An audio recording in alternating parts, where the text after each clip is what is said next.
Ya, pemirsa, kita lanjutkan kembali diskusi kita. Ini bicara pasang surut hubungan, bukan cuma laut yang pasang surut ternyata, Mas Heri. Tapi kalau Anda menyatakan sebenarnya bahwa PDI Perjuangan itu adalah Megawati Soekarno Putri, ya kan? Atau Megawati sama dengan PDI Perjuangan. Jangan-jangan dalam kepemimpinan Megawati Soekarno Putri itu manajemen hati di situ, bukan manajemen partai atau office. Sehingga hubungan antara kader dengan ketua umum itu sangat tergantung dari suasana hati ketua umum. Menurut saya keberhasilan Mega membangun ketokohannya begitu kuat, sehingga itu berpengaruh sekali bagi kader-kader PDIP sampai di tingkat ranting. Jadi bagaimana kemudian Megawati sangat mempengaruhi. Jadi kita bisa lihat ya, beberapa kajian juga menilai bahwa ternyata apabila dilihat antara Megawati dan PDIP, itu sosok Mega itu lebih dominan ketimbang daripada partainya. Ini kan sangat berbeda begitu ya. Sangat berbeda menurut saya. Mestinya kan partai lebih kuat. Ya, kalau partai lebih kuat lalu kemudian sosok siapapun itu nggak ada masalah. Betul. Artinya ini posisinya bahwa PDIP nggak bisa apa-apa tanpa Megawati dong. Sampai hari ini kita katakan seperti itu, gitu ya, baik itu internal maupun eksternal, gitu ya. Karena penilaian internal hanya Megawati lah sosok yang sampai saat ini bisa meredam gejolak, katakan seperti itu. Karena kan kita bisa lihat belajar dari partai yang lain. Jadi sosok ketokohan. Kami juga Polkom pernah melakukan sebuah kajian bagaimana partai melakukan penanganan terhadap krisis.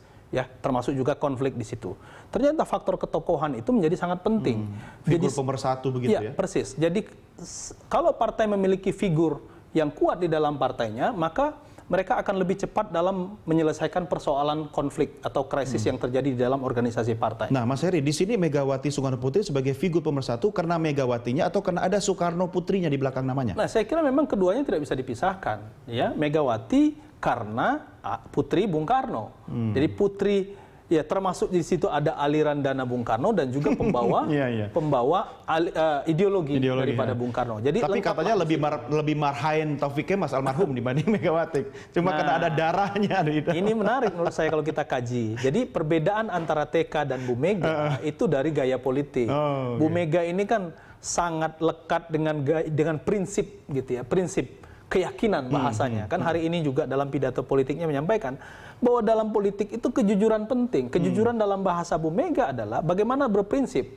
Jadi tidak boleh di dalam politik itu bahasa sehari-hari mencela-mencela. Ya, artinya politisi kebanyakan hari ini adalah berpolitik itu yang kita sebut ya bahasa kerennya pragmatis begitu ya. Jadi bisa ke kiri, bisa ke kanan. Dan itu yang dijauhi oleh Megawati. Nah, sementara TK ya almarhum itu kan sangat cair. Jadi TK itu adalah pelobi ulung di dalam politik, sangat dimungkinkan orang-orang seperti itu. Nah, ketika TK sudah tidak ada lagi, menurut saya, nah inilah yang membuat PDIP, memang PDIP tetap besar, tapi kekakuan di dalam politik itu muncul. Salah satu misalnya yang bisa kita buktikan ketika perebutan pimpinan parlemen, MPR, DPR, gagal total. Karena apa? Karena kekakuan politik itu tadi. Sementara di dalam politik pada case tertentu perlu orang-orang seperti TK. Dengan statement Megawati dalam pembukaan, bahkan setelah dilantik sebagai ketua umum kembali di Kongres PDI Perjuangan, bagaimana Anda melihat bahwa Megawati memandang Joko Widodo sebagai presiden atau sebagai kadernya? Itu gesternya seperti apa sih? Menurut saya menarik. Jadi saya ingin menyampaikan satu, Mas Doni, bahwa PDIP adalah partai pemenang pemilu dan partai penguasa hari ini. Tapi kita lihat bagaimana kemudian PDIP ini di dalam kasus-kasus tertentu, terutama misalnya dalam kasus BG kita lihat. Jadi partai koalisi pemerintahan, bahkan partai yang kadernya menjadi presiden, tapi di beberapa kasus bergaya oposisi. Nah, ini menurut saya juga menarik. Cuma ada di Indonesia kayaknya. Cuma ada di PDIP, jangan-jangan seperti ini. Nah, kita bisa lihat misalnya hari ini dan beberapa hari sebelumnya juga santer, saya ditanyakan oleh teman-teman media apakah RI1 akan hadir. RI1 hadir hari ini di panggung politik di pembukaan itu adalah sebagai kader. Ya, dengan mengenakan seragam partai. Persis, bukan sebagai presiden.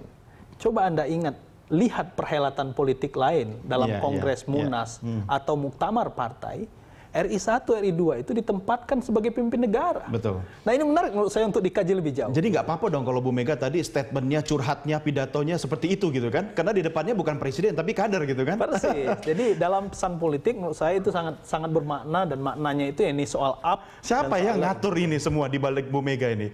Ya, saya kira ini adalah bukan Polkom kan? Ini adalah imbas daripada gunjang-ganjing hubungan antara Mega dan Pak Jokowi. Oke, baik. Kita akan mencoba bergabung dengan Pak Sihol Manulang, yaitu salah seorang relawan Jokowi yang juga ketua Bara Jokowi Pro. Saat ini sudah bergabung melalui sambungan telepon, berada di Bali juga. Pak Sihol, selamat malam, Pak. Selamat malam. Pak Sihol Manulang, dalam rangka apa ini ke Bali? Ya, saya karena diundang oleh PDIP, karena kita relawan Jokowi, ya datang untuk pembukaan saja loh, tidak mengikuti keseluruhan. Iya, nggak apa-apa. Jadi anggota partai juga nggak apa-apa sih, Pak Sihol. Tapi kok, bukan. kenapa Anda bisa diundang ke sana? Anda kan relawannya Pak Jokowi, bukan relawan PDI Perjuangan. Yang undang Anda PDI Perjuangan atau Pak Jokowi? PDIP, dan yang diundang bukan hanya saya, ada banyak gitu loh. Jadi, berapa banyak relawan yang diundang, Pak Sihol? ya tidak kurang dari 10 relawan ya yang diundang ya. Ya. Pak Sihol, Anda kan berada dalam ruangan yang sama dengan Bu Mega dan Pak Jokowi pada saat pelaksanaan Kongres PDI Perjuangan di Bali kan. Anda melihat nggak suasana hati Pak Jokowi saat berdampingan dengan Bu Mega itu seperti apa sih? Saya baca di koran fotonya senyumnya luar biasa dahsyat. Apa memang seperti itu keadaan di sana? Ya, jadi kebetulan di depan saya juga ada layar monitor sehingga tampak depan keduanya bisa dilihat dengan jelas. Sebelum Megawati berpidato, mereka ngobrol ya sangat akrab gitu loh. Dan saya juga berharap keakraban ini bukan hanya konsumsi umum, tapi memang sesungguhnya demikian gitu. Jadi semoga ke depan ini ya segar kembalilah hubungan mereka gitu. Tapi kan Anda menyimak betul statement atau pidato dari Ibu Megawati Soekarno Putri. Itu kayaknya ngambek, marah, curhat sama presiden kita. Komentar Anda? Di satu sisi itu kan mengingatkan kembali supaya tetap komit terhadap perjuangan. Antara lain ya memang disebut jangan lupa asal-usul. Nah ini memang agak multitafsir, maksudnya supaya jangan lupa bahwa dia diusulkan oleh PDIP, atau supaya jangan lupa tujuan dia dicapreskan oleh PDIP. Ini kan agak multitafsir. Tapi menurut Anda Pak Sihol, statement Bu Mega itu wajar nggak disampaikan? Wajar saja. Jadi itu bukan sesuatu yang berlebihan. Itu kan ya memang suka tidak suka harus kita akui bahwa Jokowi itu kan kader PDIP. Gitu. Jadi nggak ada yang bisa diingkari lah soal itu. Jadi tapi wajar kok statement saja, Anda Pak Sihol sudah seperti kayak anggota Partai Demokrasi Indonesia Perjuangan aja nih? Oh bukan. Itu memang kan kesejarahannya begitu. Bukan, dan Ibu Mega juga tadi mengatakan bahwa syarat mencapreskan itu kan oleh parpol atau gabungan partai politik. Nah, jadi fakta, bukan saya menjadi petugas partai, bukan. Pak Sihol, ini kalau melihat kinerja pemerintah yang dipimpin oleh Presiden Joko Widodo kan banyak dikritisi juga oleh berbagai kalangan, termasuk di internal PDI Perjuangan yang mengusung Presiden Joko Widodo itu sendiri. Bagaimana Anda sebagai relawan yang dulu bahu-membahu mendorong akhirnya Jokowi jadi presiden itu menilai hubungan antara Jokowi dengan partai pengusungnya? Nah ini memang kan kenyataan membuktikan banyak menteri kelas KW2 bahkan KW3 kan. Nah, yang mana KW2, KW3 itu Pak? Kan tidak enak kalau kita sebut namanya Pak. Yang minta di reshuffle itu katanya ya? Iya, publik sudah tahu lah, dan publik juga kan kita pun kecewa. Jangan-jangan Anda berharap jadi menteri di situ Pak? Oh bukan Pak. Kita berharap Indonesia yang lebih baik gitu. Nah cuman mengenai hubungan mereka, saya yakin kedua belah pihak, yaitu Jokowi dan partai pendukung dalam 6 bulan ini telah mengevaluasi perjalanan.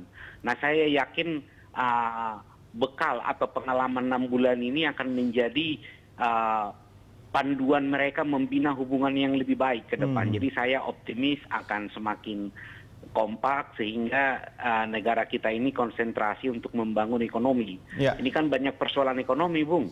Harga bensin RON 95 di Malaysia hanya 6.908. RON 88 di Indonesia malah 7.300. Ini kan sulit dijelaskan secara rasional. Gitu. Nah itu kan ini harusnya jadi PR-nya pemerintah Pak Sihol. Tapi kan sekarang pemerintah banyak disorot. Kalau menurut Anda, apakah Presiden lebih bagus maju terus selama itu membela kepentingan rakyat, atau dia harus mengikuti keinginan partai pendukungnya? Oh bukan keinginan partai pendukung dong, keinginan rakyat. Jadi, walaupun berseberangan dengan PDI Perjuangan? Jika itu untuk rakyat, ya tidak masalah. Nah, itu oleh karena itu kan Jokowi harus mengevaluasi kabinetnya apakah sesuai dengan harapan rakyat.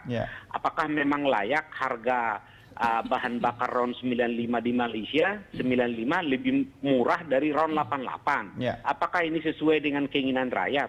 Ya dijawab saja dengan jujur oleh para kabinet dan Jokowi gitu. Pak Sihol, bagaimana sendiri Anda secara pribadi menilai hubungan pribadi antara Joko Widodo sebagai kader PD Perjuangan dengan ketua umum partainya itu sendiri?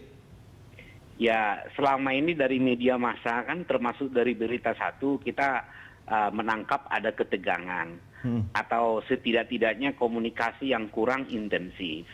Nah, harapan kami sebagai relawan ya juga harapan rakyat. Ya semoga ke depan ini mereka lebih mudah berkomunikasi, kurang lebih di mana, lalu perbaikan di mana, supaya ya konsentrasi lah untuk ekonomi. Emang ada dampak langsung yang dirasakan oleh rakyat atau misalnya para relawan terkait memburuknya hubungan atau komunikasi antara Jokowi dengan Megawati? Ya ada dong, artinya kan arah pembangunan kita kan akan sangat banyak masukannya diberikan oleh Dewan. Rakyat memberikan masukan kepada Dewan, kemudian Dewan secara formal menyampaikannya kepada eksekutif.